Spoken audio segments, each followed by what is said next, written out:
खबरें जो आपको सीधे जोड़ती हैं हमसे, जिनका आपकी जिंदगी पर होता है सीधा असर। खबरों की वही तस्वीर, बिना बदले बिना डरे, जज्बा सच का लिए, सच दिखाते हैं।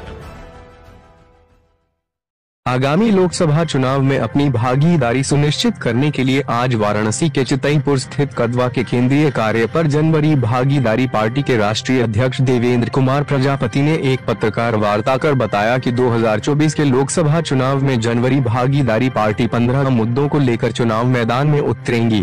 उन्होंने कहा कि हमारी प्रमुख मुद्दे उत्तर प्रदेश में निरंतर बढ़ रहे रसोई gas cylinder, diesel, petrol, CNG, सरसों का तेल, दाल, आटा, चावल सहित सभी खाद्य सामग्री के मूल्यों को कम करना, गरीब कल्याण कार्ड लागू करना, बिहार के तर्ज पर उत्तर प्रदेश में भी जातिवार जनगणना करना, महिलाओं को 33% आरक्षण तत्काल प्रभाव से लागू करना, पुरानी पेंशन बहाली की मांग, किसानों को बिजली व पानी मुक्त करना सहित कई अन्य मांगे हैं जिसे लेकर हम चुनाव मैदान में उतरेंगे।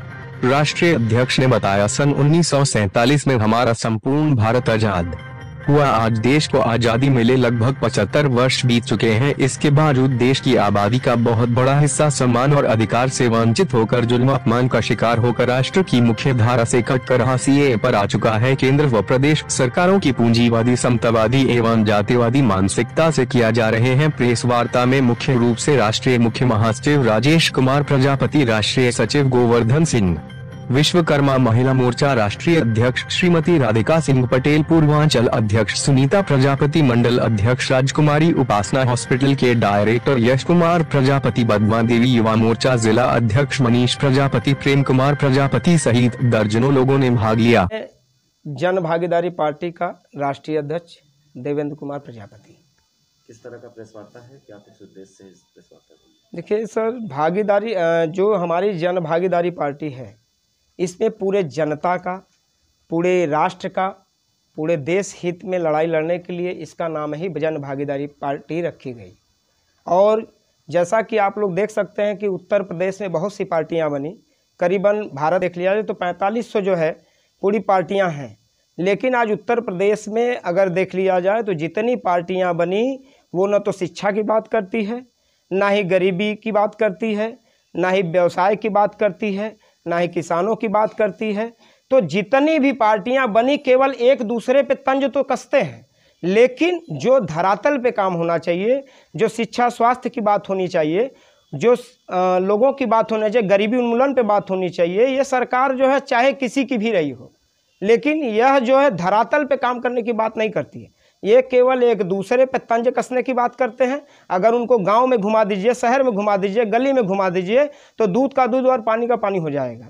तमाम जो है आप उनको शिक्षा ले लीजिए, जिसे इन्होंने कहा था, माने आदित्यनाथ योगी उत्तर प्रदेश के सरकार जी ने कहा था कि मैं 49 स्कूल को प्राथमिक विद्यालय से गोद ले रहा हूँ। तो क्या जो 1000 प्राथमिक विद्यालय बने हैं वो क्या अलग से पैदा हुए थे?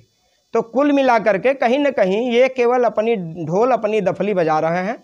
उत्तर प्रदेश में चाहे अखिलेश यादव जी रहे हों, चाहे मायावती जी रही हो, चाहे वर्तमान में आदित्यनाथ योगी जी रहे हों, चाहे इसके पहले पूर्व में जो सरकार रही हो, ये सब के सब केवल अपने ही अपनी राग अलाप रहे हैं। आज बताइए, जनता के बीच में जो माताएं बहनें हैं, देख लीजिए तमाम कार्यकर्ता यह पार्टी छोड़ करके आए हैं और ये अपने उद्देश्य और मिशन और अपने एक देश राष्ट्र हित की लड़ाई लड़ने के लिए हमारे साथ तमाम कार्यकर्ता आए हुए हैं।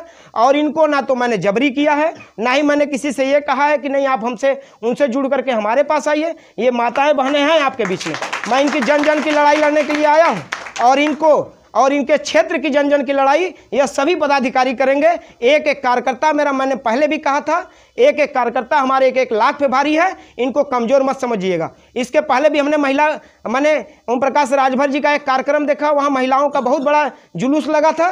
मैंने उसको देख करके मैंने एक पार्टी में मैंने मिशन बनाया और मैंने भी उसको बड़ा कार्यक्रम करके मैंने मिर्जापुर में दिखा दिया। इनसे पूछना चाहता हूँ कि जो 2029 में देने की बात कर रहे हैं, 2024 में क्यों नहीं दे रहे हैं? ये 50% आरक्षण अगर 2024 में देते तो शायद हमारी माताएं बहनें कितना सांसद होती, लेकिन ये इतना नहीं करना चाहते। ये 29 की बात करेंगे। 29 पे कौन आपकी सरकार जो वर्तमान में नरेंद्र मोदी जी हैं, भाई हमारे देश के प्रधानमंत्री जी हैं, तमाम अब उन्होंने पास कराया, तो इनको ये करना चाहिए। अगर करना ही है तो 2024 में करिए, फिर हम देखें आपकी बात। सरकार तो हम बात कर रहे हैं, आप आरोप लगा रहे हैं कि 29 में लागू करने की बात कर रही है सरकार। जी यार, लागू जब अगर उसने पास करा दिया, जनता में तो रूमर फैल गया कि हम 29 की बात कर रहे हैं। हम तो उनके साथ 24 की बात कर रहे हैं कि 24 में ही उसको लागू कराइए। भाई, महिला आरक्षण अगर आप लागू कर रहे हैं तो सर्व समाज की बात करिए, सर्वजन हिताय की बात करिए, सर्वजन सुखाय की बात करिए, जन जन की बात करिए।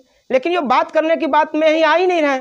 आज बताइए, जितनी भी हमारे दलें बनी हैं, जितने भी लोग बने हैं, क्या वो सही रूप में काम कर रहे हैं? हमको तो नहीं लगता है कि कोई भी पार्टी जितनी भी उभरी हैं, चाहे आज उभरी हो, चाहे कल उभरी हो, चाहे जब भी उभरी हैं, लेकिन आज तक सौराष्ट्र की बात नहीं कर रहे हैं। की बात अगर करना होता तो शायद आज पूरे देश में जो विधानसभा के चुनाव हो रही हैं उनमें देख लीजिए, जाति देख करके टिकट दे रहे हैं, जाति देख करके उनको चुनाव लड़ा रहे हैं, जो वोट की जनसंख्या देख के लड़ा रहे हैं। क्या जो पार्टी में काम करता है, क्या उसका अधिकार नहीं है? उसका भी अधिकार है, वो भी लड़ेगा, वो भी चुनाव जीतेगा। वो 10 साल दे रहा है, 5 साल दे रहा है, उनकी टिकट काट करके उनको दिया जा रहा है। तो तमाम चीज़ें हैं। स्वार्थ, एक राजनीति जो ये लोग कर रहे हैं निस्वार्थ की भाव से नहीं कर रहे हैं, ये एक स्वार्थ की भाव से कर रहे हैं। हमारी जो जन भागीदारी पार्टी है, यह एक निस्वार्थ भाव से होगा। जो मेहनत करेगा, जो काम करेगा, हम बिना पैसे का उसको टिकट देंगे। उससे पैसे की कोई बात ही नहीं है, क्योंकि वो समय साथ अपना पूरा बहुमूल्य कीमत अपना दे रहा है, अपने बच्चों को लेकर चल रहा है। तो वो भी कहीं न कहीं से वो चाहता है कि हमारे भी लोगों का, हमारे भी विधानसभा के लोग 24 में हमारे बीच में एक राधिका पटेल जी हैं। मैं उनको मिर्ज़ापुर से चुनाव लड़ाने की स्थिति में हूँ। हमारे जितने लोग बैठे हैं, हम लोगों ने चर्चा किया है, और राधिका पटेल जी लोकसभा सांसद प्रत्याशी हमारे बीच में हैं, और मैं उनको बधाई देता हूं। आज ही उनकी घोषणा भी करूंगा कि उनको हम लोग चुनाव लड़ाएंगे, और 2024 में मिर्ज़ापुर के क्षेत्र से। इस चुनावी जो है उत्तर प्रदेश ही नहीं, कई जिलों में देख लीजिए उठा करके, अभी कई दिल्ली में देख लीजिए बिजली मुफ्त है। हमारी सोच है कि मैं बिजली मुफ्त करूंगा, वो भी 300 यूनिट। अगर हमारी सरकार बनती है या मैं चुनाव जीतूंगा तो उसकी पार्लियामेंट में बात रखूंगा। मेरी सरकार तो बनेगी नहीं है, तो मैं भी जानता हूं, लेकिन एक प्रयास होगा। हम 2024 में अगर हमारे सांसद हुए तो हम उनको बिजली मुफ्त की सरकार वहां व्यवस्था करेंगे, पार्लियामेंट में उनकी बात रखें। पानी, बिजली और आपके जो आज के डेट में तमाम योजनाएं हैं, मैं उस योजनाओं को भी एक धर्मनिरपेक्ष जिसको कहते हैं, और जो कानून की व्यवस्था के दायरे में है, मैं बढ़ चढ़ कर बात नहीं करूंगा। जो सही है मैं उसी की बात करूंगा। हमारी पार्टी का मुख्य उद्देश्य है समानता का अधिकार, आर्थिक, सामाजिक और राजनीतिक जो हमारी है, जिसको समान रूप से उनको मिलना चाहिए। राजनीति में भागीदारी होनी चाहिए, चाहे किसी भी जाति धर्म का हो, चाहे किसी तबके का हो, चाहे वो गरीब हो, सबको समानता का अधिकार यह जन भागीदारी पार्टी देगी। हर घर तक जाकर के आर्थिक, सामाजिक और राजनीतिक स्तर पे उनको हम लोग उनकी व्यवस्था करेंगे। हम कहा, जैसा कि हम जब भागीदारी पार्टी में जुड़ा था, तो उस समय एक उद्देश्य बहुत अच्छी थी कि जो कोर कमेटी होगी, जो राष्ट्रीय कमेटी होगी, जो प्रदेश की कमेटी होगी, जो मंडल की कमेटी होगी, जो विधानसभा की कमेटी होगी, उसकी गठन होगी, और नियमित हम लोग काम करेंगे। जा सकते हैं, देश के प्रधानमंत्री जा सकते हैं, आपके योगी जी जा सकते हैं, अखिलेश यादव जा सकते हैं, मायावती जी जा सकती हैं, तो क्या जो हमारे राष्ट्रीय अध्यक्ष है, क्या वहाँ चुनाव प्रचार नहीं कर सकता?